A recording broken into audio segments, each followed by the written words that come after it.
Hi, Elizabeth. Hey, Stephanie. I want to take a minute at the top of this podcast recording to just give a shout out to our listeners out there. We look at the background analytics. So we see you over there in Germany downloading the episode. We see you in Virginia showing up every week. We see you, Louisiana. Thank you, everyone, for your downloads, for your 5-star reviews. It means so much to us. I mean, we are not, a big podcast by any means. This will be the 11th episode that we're putting out there. So every single one of those downloads we recognize is connected to an actual human being. And we absolutely love that you're listening. And we'd love to see your comments. We'd love to know what you're enjoying, what you want to see more of. It's so exciting to see where everybody's tuning in from. So we definitely thank you for that. And our inspiration for today's episode comes from some individuals we've been talking to who are really curious about our community and what we're doing, and who said, I really want to write a book. I have an idea for a book, but I just don't know where to start. Right. So I started because my sister actually enrolled in one of those 30-day write a nonfiction book courses. She was going to do hers related to some future coaching that she wanted to do. And I had two ideas that I started out with. The beginning sort of inspiration or prompt was, pick something that you know a good bit about that you think you could help others solve a problem with by writing this book. So I had some previous financial coaching experience with helping people create a family budget and doing some aggressive debt repayment. So that was an idea for a book. And then also this concept of finding community after having to move and relocate. And I had done that so many times. And with the pandemic only recently behind us at that point, because this was a year ago. So January of 23, I felt like that was the topic that I resonated with the strongest, had the most emotions around. So that's originally what I set out to write. So I followed these daily prompts that helped guide a little bit of who's the target audience, what message are you trying to relay, what are the key points of that message, and it walked you through a very basic outlining process and then just essentially prompted you to write for the next, I guess, 3 out of the total of 4 weeks. And so there was just a little bit on the front end and then a little bit of an editing sort of phase on the back end. But for the most part, the bulk of it was Pomodoro method of sitting down to write without editing, just going with the flow, following the outline that you had created in the first week. So what I ended up with at the end of that process was this self-help style book where I was giving instructions to the reader about different places they could go to find groups. There's meetups and maybe your library has this, or try some rec leagues and that sort of thing. But I also found myself, because I'm very drawn to memoir, including a lot of my own personal stories, which good self-help books include, but mine, it turned into this sort of like almost awkward level of, is it memoir or is it self-help? Because it was pretty heavy in the personal stories. And that's where I felt was the like richest material.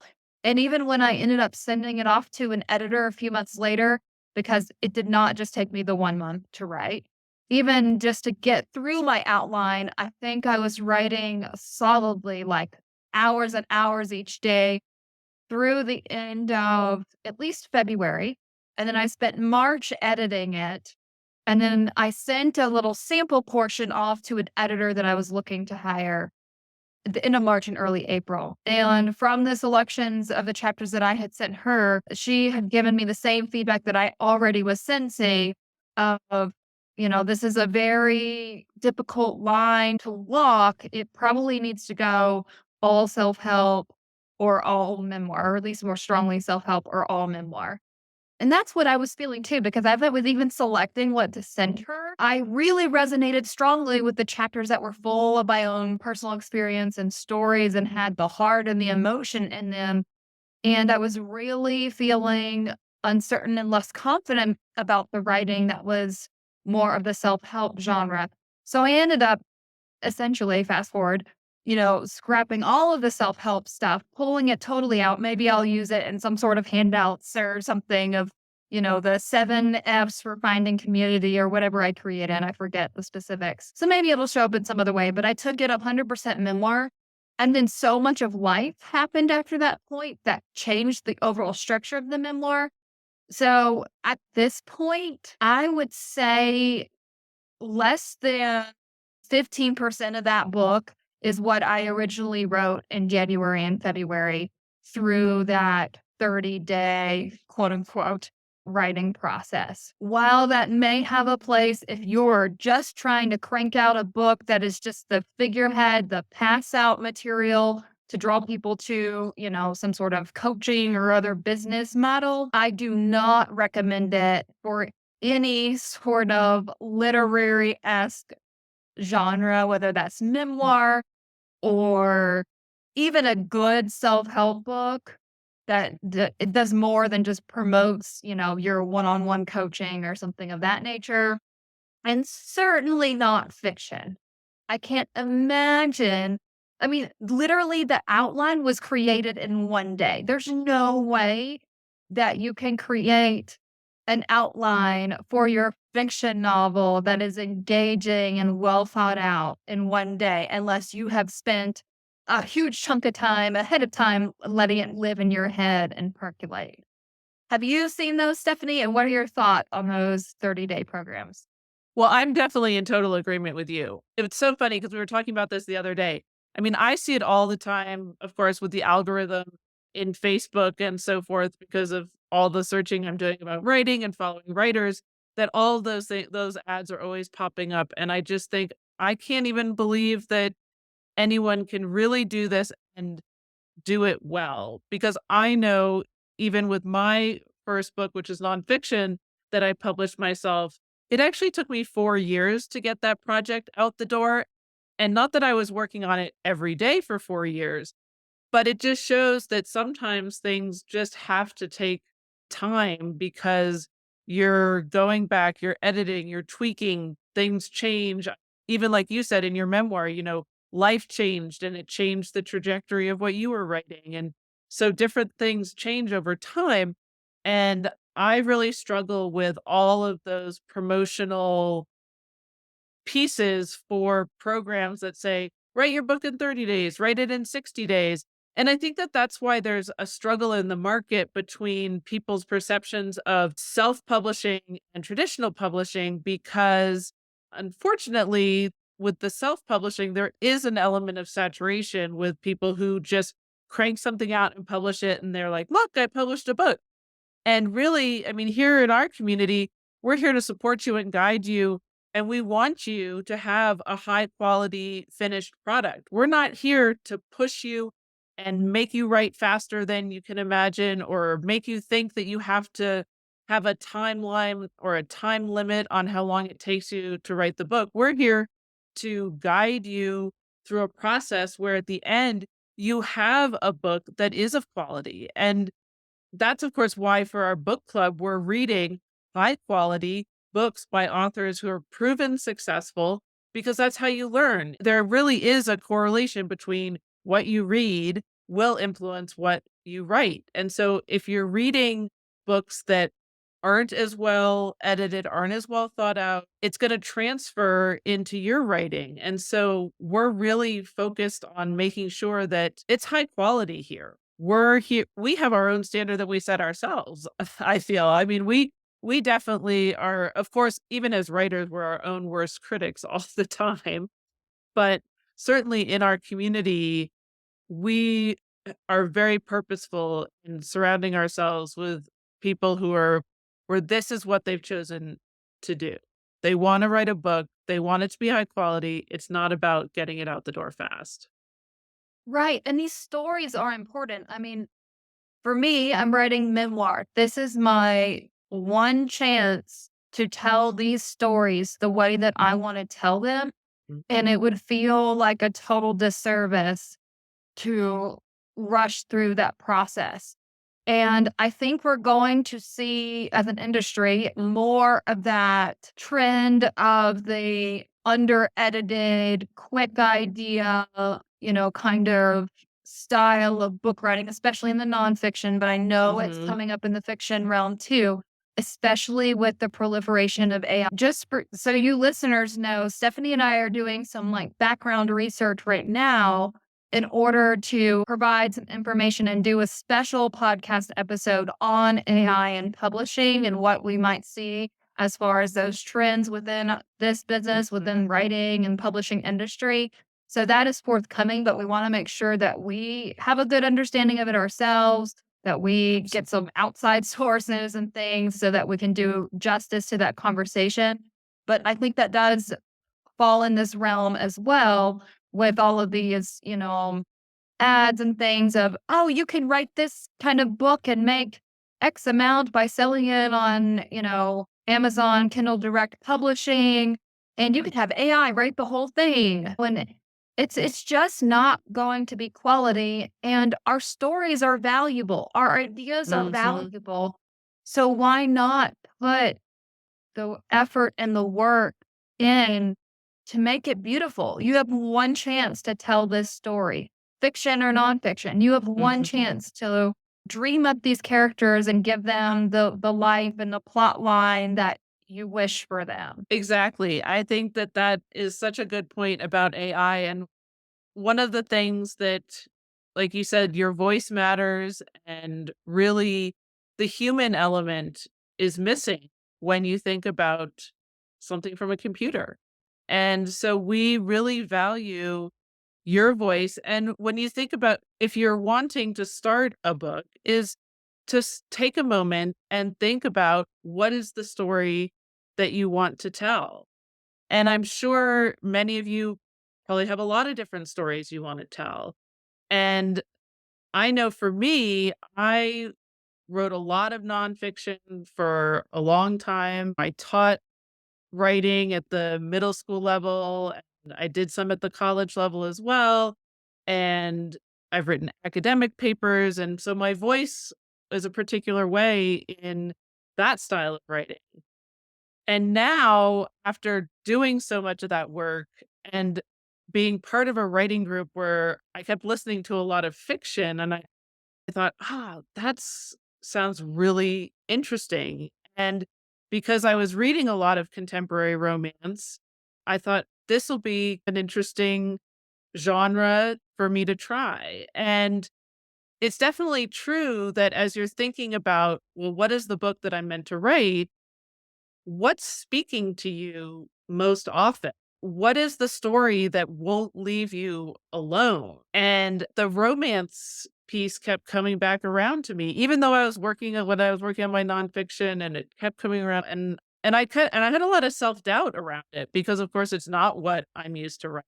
And so eventually I thought, okay, I'm going to do this. And I just very simply started writing out ideas for, what I thought the plot line, where I thought it should take place, maybe a theme. And of course, with romance, it's, what level of steam. And I'm like, I'm not going to go that steamy. That's not really my style. And thinking about the mentor authors whose books I've read and thinking about all of that. So there was a lot of just thinking about it before I even sat down to write anything.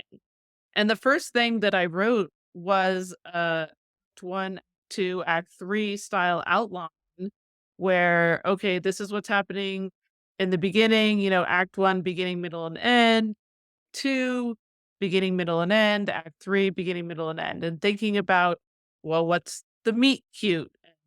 And, how do they meet? And then, what's the big crescendo that kind of pulls them apart and creates some tension and angst in the relationship, and then what pulls them back together.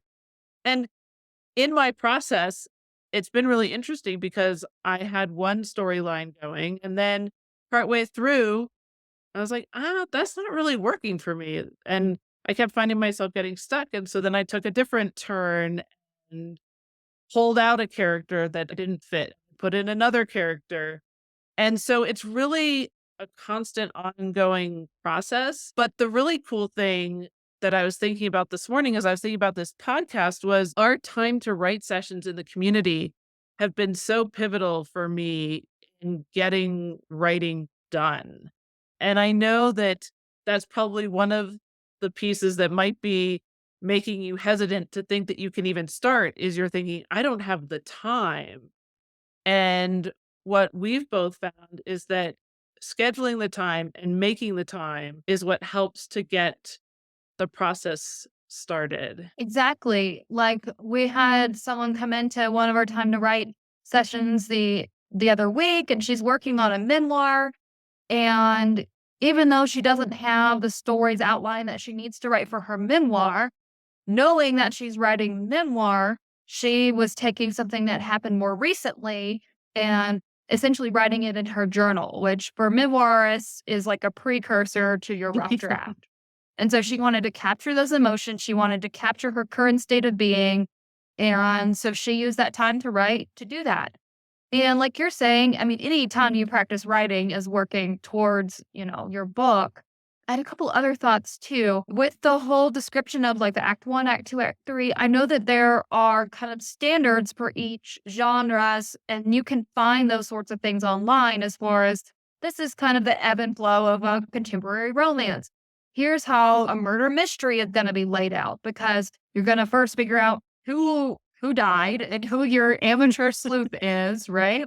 And then at some point you might have a red herring, you're going to have some detours, you have to sprinkle in the various clues. So there are structures out there that if you just aren't sure about the framework, you can utilize those generalized structures and then imprint your story onto that. It's the details and the nuance that's what's going to make your story stand out. There's no benefit really in reinventing the wheel, especially for like a first time. If you're Absolutely. trying to write memoir, what I recommend is looking at things like the hero's journey, the heroine's journey, which is the more female twist on it, and seeing if by reading the descriptions of the call and the return and I forget all the different terms, but as you read what those descriptions are, this is Joseph Campbell's sort of outline of the hero's journey. Mhm. You may find that certain portions of your life resonate with those descriptions, and that could help you go from your timeline. Maybe you write out a timeline of your life, key moments and times. That might help you hone in on a particular theme and area of your life to focus on because most memoir is not the entirety of your life. That would be more of an autobiography, and most people are interested in reading an autobiography about someone who isn't famous in some form. So a memoir is going to be a more condensed timeline generally than your entire life, and it's Mhm. going to have some sort of, greater theme running through it. We've talked before, especially when you were talking about that technically yours, the book that you read, that even fiction is going to have like underlying theme. We had another writer in our community recently publish her fiction, her cozy mystery, and the underlying theme or kind of broader message and conversation was about the indigenous communities and the adoption of indigenous children outside of the indigenous culture and communities into typically white families. So that was an underlying message to the reader within that story. So find the message again that resonates with you. What is the bigger conversation that you're attempting to have by painting either this fictional story or by sharing part of your lived experience? And so those can be great places to figure out what sort of content you want to include, even if you don't know if this is going to come in the beginning or the middle or the end yet. Sometimes it helps just to get the ideas out. So having a good brainstorming session or using what's called a mind map, which basically looks like a wheel with a central idea in the middle and then a bunch of spokes that go out to sub ideas. And then you break those down even further.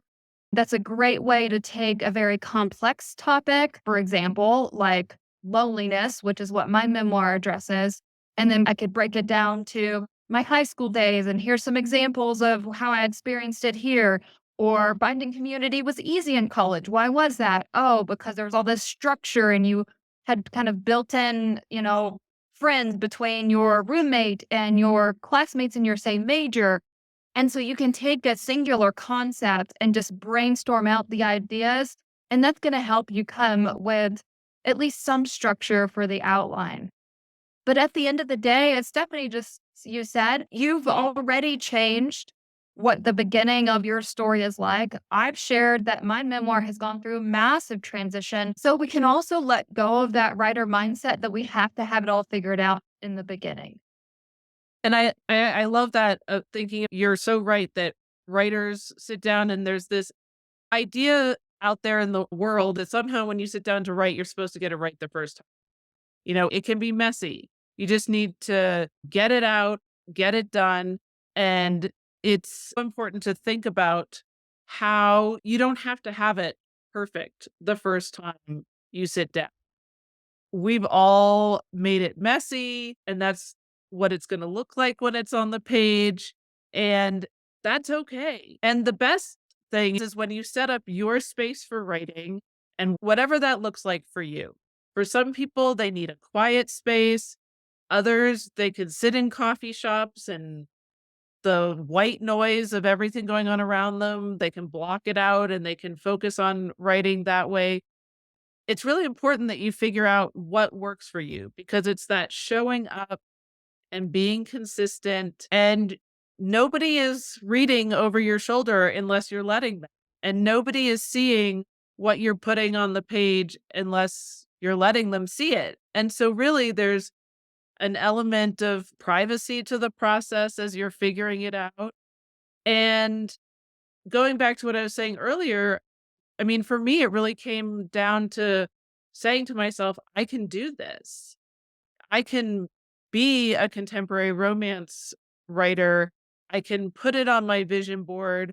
I can follow the authors that I know in an earlier podcast, I talked about how some of the authors that I follow, they're often posting on social media about being at an airport bookstore and signing their books. And I'm thinking, that's what I want to do. And so making those identity pieces for yourself and owning them in a way makes you feel closer to taking on the identity and being able to say, I am a writer.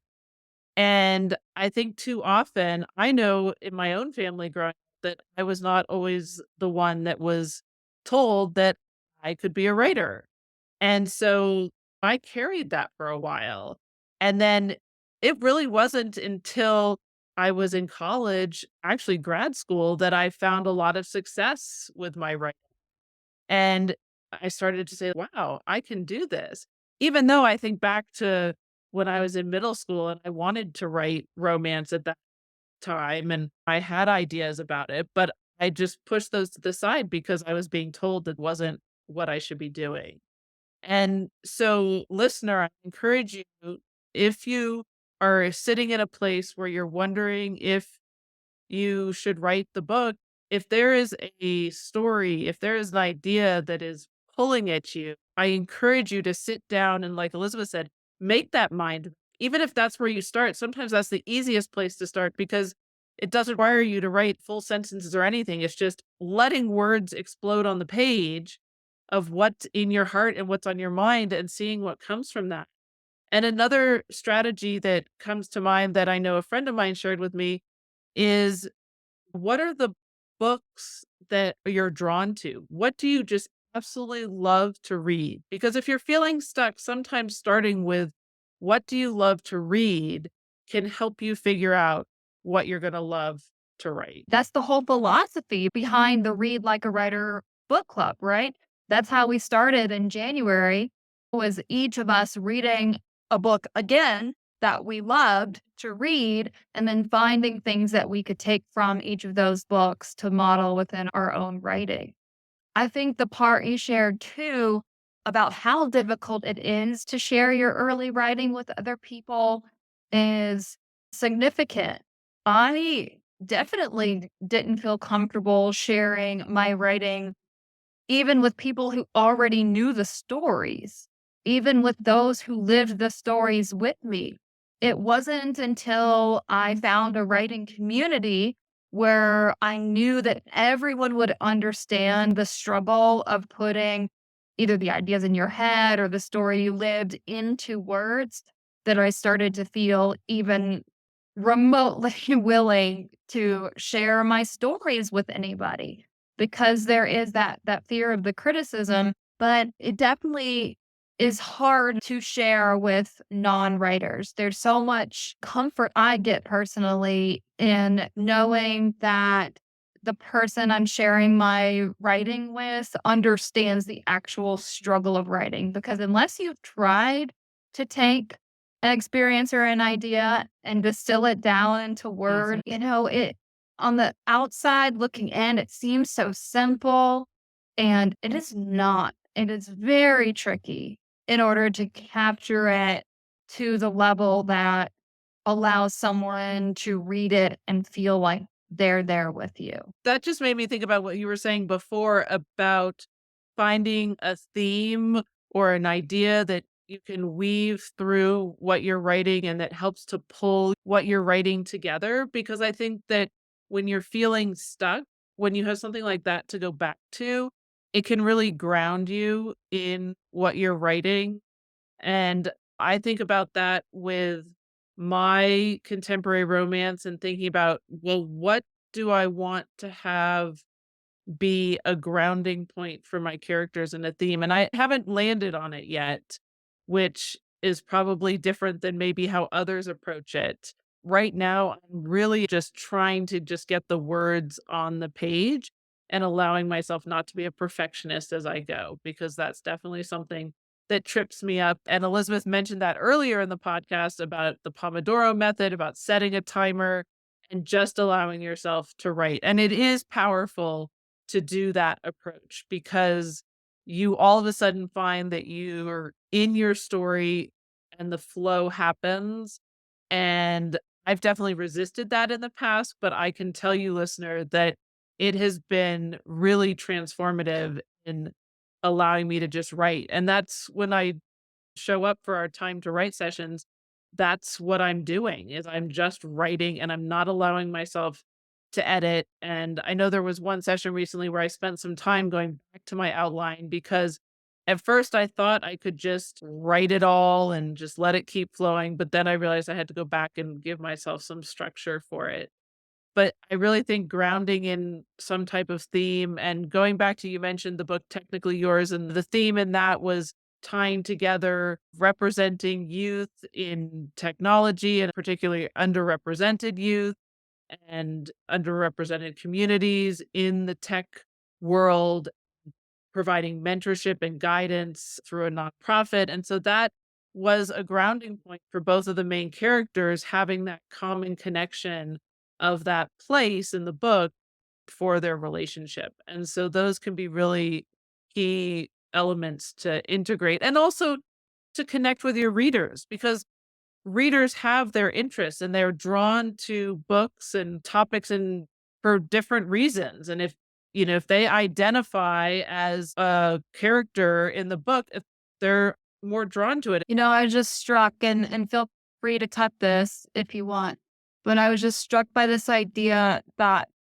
maybe you don't see it yet, but I almost see your underlying story to be about grief. If you end up keeping the part about your main character's father, and I know that from your own life experience, you have a lot to reflect on in that Mhm. realm. I wonder if there's some aspect of grief, whether it's just nonlinear or, some characteristic of grief that is already present in your story and could be expanded upon and used as like a backbone. I think that's a great point. And it also brings up the fact that you can draw from your own life, whether you're writing memoir or fiction. Stories from your own experience are not just meant for memoir, and, a short story here or there, but they can be woven into your fiction stories. So I'll definitely think about that because I think you've mentioned that to me before. maybe it's my own sort of resistance Maybe you're to not ready. Maybe that's the next book. maybe that's the next one. You raise a great point though, because I think that that's really relevant to this idea of, well, how do I get started? Well, there are things in our own lives that, whether they're trigger points or not, they help to catapult us into our creative ways of being. And I think that that's important to think about. Yeah, I have, since I can't write memoir forever, I only have so much life I can write about. I have already started to dream up, my ideas for some future fiction. And I do think the theme will be around allowing room for people to change and what that looks like, how much of a struggle that is to watch the people that you're close to go through these various changes and shifts, but how you have to make room and hold space for their personal growth. And you have to accept when they've changed and you have to believe that they can change and not hold a past version of them against them currently.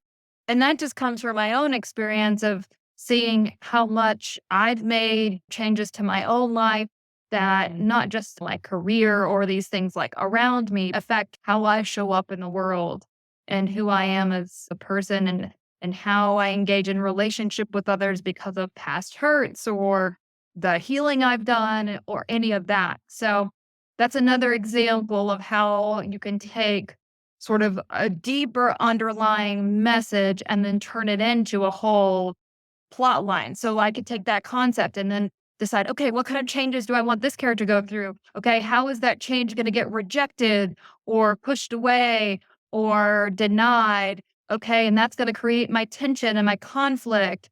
Or maybe because change is also not linear, maybe this person tries to change but has a backslide. And then I can kind of speak to that aspect of growth and how it doesn't all, happen and stay permanent. Sometimes it takes a couple times to learn the lessons. So then you could build out a whole storyline and then plug in characters for that. So maybe if you're not attached to a particular character that you want to expand and build a life for, maybe it's finding the underlying theme or message and then building around that. I have a feeling you're going to have some listeners who are going to start telling you you need to start writing your fiction series, because we all experience change and growth in different ways, and I'm not sure that we all know how to always navigate it. And so it's always great when there are books, especially fiction, when we can find ourselves in someone else's life for a little bit to help us through some of those. So I think that sounds like an exciting direction for you, but I know that the memoir and possibly subsequent memoirs are still in the works for you, but it's definitely exciting for you to think about. I'm imagining, based off of the fact that I think I just wrote the last chapter of this memoir based off of the events of 3 weeks ago, that I'm going to need to live some more life before the next memoir can be written. So while I journal the things that I think might appear in the next memoir, I think I'll have some downtime. But it'll be one of those fiction books that is highly borrowed from my real life, but just fictionalized for, added drama and fun. And so I can be more lighthearted about it and not so in my head all the time with my writing. I am excited for a break or divergence from, real life, some escapism.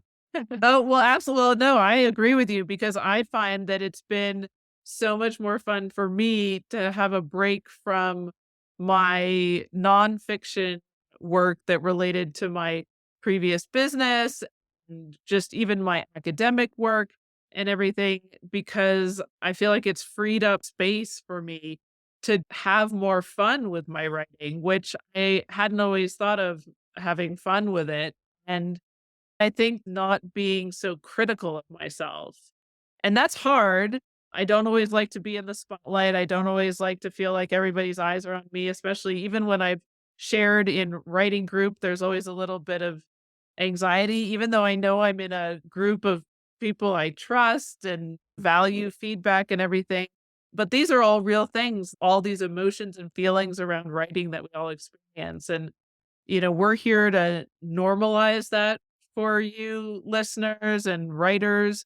And even if you're listening to us and you're sure you want to write, we encourage you to maybe give it a go, even if it's a short story or just something you haven't tried before. Because interestingly enough, one of our listeners and someone in our community who's a yoga teacher, she shared in one of her yoga classes about how when the mind is allowed to expand, that it doesn't ever go back to its original way of being.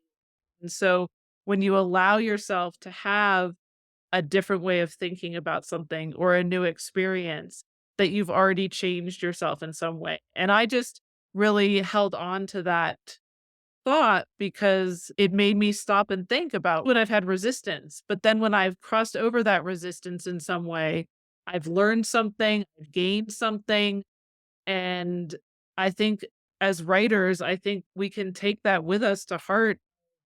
If you just start one word at a time, and even if it doesn't make sense, or if it's the mind map, or whatever it is, or if you want to start with journaling, maybe you haven't ever cracked open a journal, but journaling is powerful for just getting words out. I know that I use it just to get the cobwebs out of my head so that I can do my other writing, is just getting the words out. So I say just start.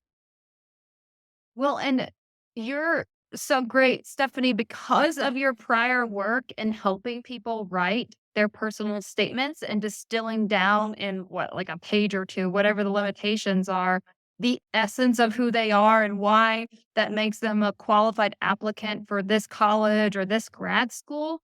That is why you are positioned so well as a book coach for helping people distill down that core essence of their plot line, of their story, of their memoir, because that's what you have experience doing. Granted, this is all more like memoir-esque because that's what a personal statement's like. These are real people's lives, but you can use those same principles, that Mhm. same skill set that you've mastered over the course of that portion of your career to help anyone who has some ideas, but maybe feels like they're not really targeted or honed in, or they have multiple ideas and they're trying to figure out which one is going to resonate the strongest. That's where your one on one book coaching really shines because you can help someone get to a point where they do know where to start. Because, I mean, as we've talked through that's clearly the hardest part is just knowing, okay, I want to write something. What do I write? Absolutely. Yes. And listeners, if you're interested in one on one coaching, reach out to us. And I'm happy to have a chat with you to see if it's the right fit and to see if it would work for you. I'm offering some free one on one sessions right now. And so this is a special here as we're launching the community. And I'd love to invite you to connect with me, and I'd love to help you get started if that's something where you're feeling stuck and want to dive right in. Happy to walk alongside you and help you in the journey. And if any of you are hoping to write memoir this year, I am working in the background on a memoir masterclass that will be available within the community, but there will also be a portion or an option to just purchase the masterclass.